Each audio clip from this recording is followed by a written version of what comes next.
Hello everyone! Today I'm planning to sketch tomatoes. I brought them with me in a little box so that they don't smash in my bag.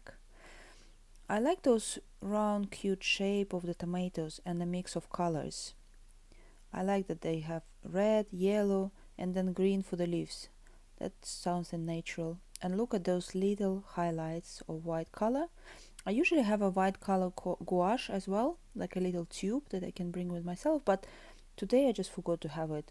So instead of adding those highlights with the gouache, I will just try to leave those white areas untouched when I start sketching. So just gonna mist it and not to leave the little white dots so that they have a little air.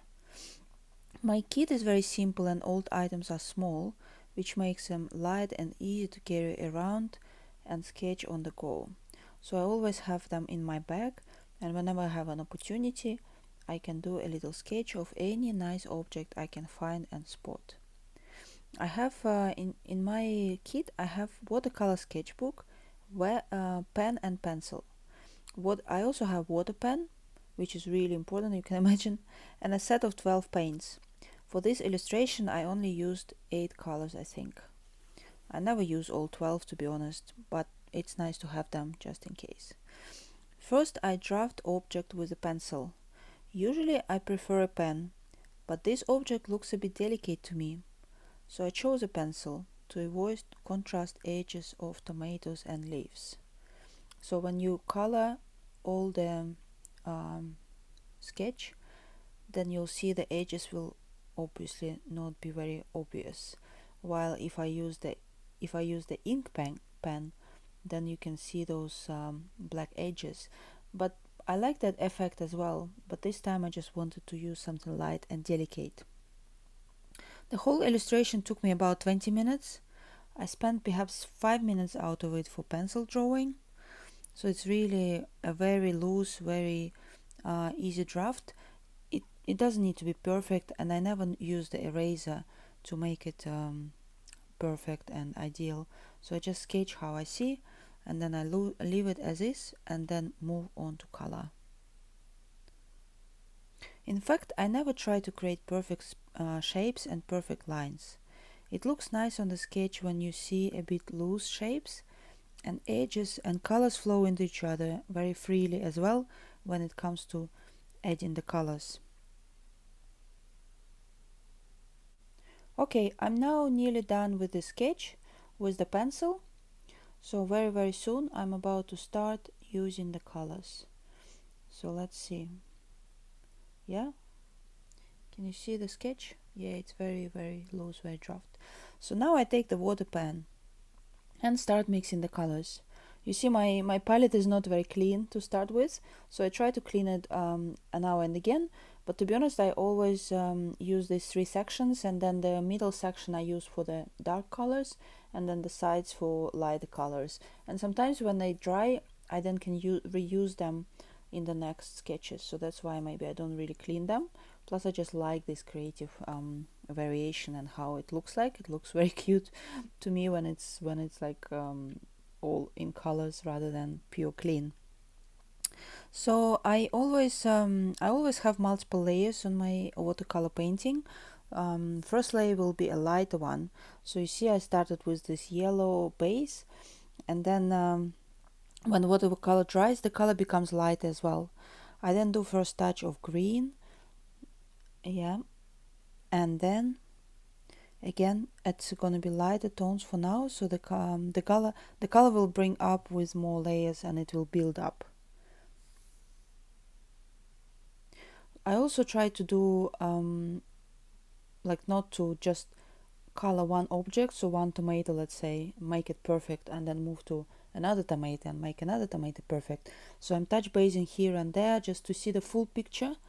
And so I do a little bit of green here, a little bit of yellow. So I color all the objects, all the elements first, and then I just, again, like in a very sporadic, very random order, I just add more and more colors. Okay, so I keep going. Now I'm just adding the leaves with green. So as you can see, I never use really like a color on its own, so I always mix at least 2 or 3 colors. So in this case, for example, for the greens, I can use the green and yellow, so that will make the green a bit lighter, like a brighter, the sunshine yellow, kind of the green in the sun. And then I can also mix green with the brown, or even the you'll see it later when I start making that those leaves, etc., like a bit darker. So then I will mix the green with the blue, and can also do so with the brown. But at the moment, so I'm just building up, so I'm mixing the reds and yellows. And then I'm also adding some ochra as well, so that makes you see, because on the right hand side, so if you look at the object, at the real tomatoes on the left hand side, so you'll see that the light goes from top and slightly from the right, but mostly from the top, from the lamp base at the top.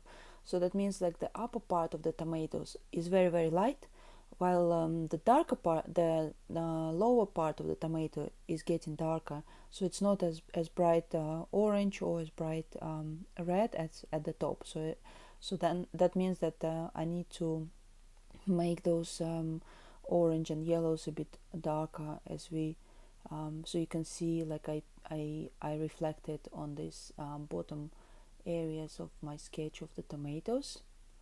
So yeah, so I'm just doing like a lot of yellow mixed with ochre, or even a bit of red. So I keep it all, as you can see, very very loose, so there are no sharp edges, like all the colors are mixing up randomly. And what's also is a lot important is the watercolor. It's called watercolor because it's based on the water, so you really need to be generous with water and let the water do its work as well, so that the colors, they start like using the water naturally mixing up and blending into each other when they are on paper. By the way, my watercolor sketchbook is really good, so it has the medium weight of the paper, so you can see it can hold a lot of layers and a lot of water, so it's not gonna look very scruffy when I finish there. So it's gonna stay like perfectly nice and not creasing or anything like that. So yeah, so now I'm adding, you can see like I'm adding the contrast. That's probably my favorite part. So when you can mix the darker shades with the lighter shades, so I'm adding those contrast and the shadows onto the leaves. So you can see that again, because of the light that comes from the top, like some areas of the leaves, they become darker. So you can see a variation on the leaves of lighter little leaves and darker little leaves. So I'm not really like following it exactly how it's on my object, how it's in real life. I'm using it very just randomly loose. It's almost, it's like an illustration, it's art. So now I'm adding the shadows. I'm always to be honest, I'm always in doubt which color to use for the shades.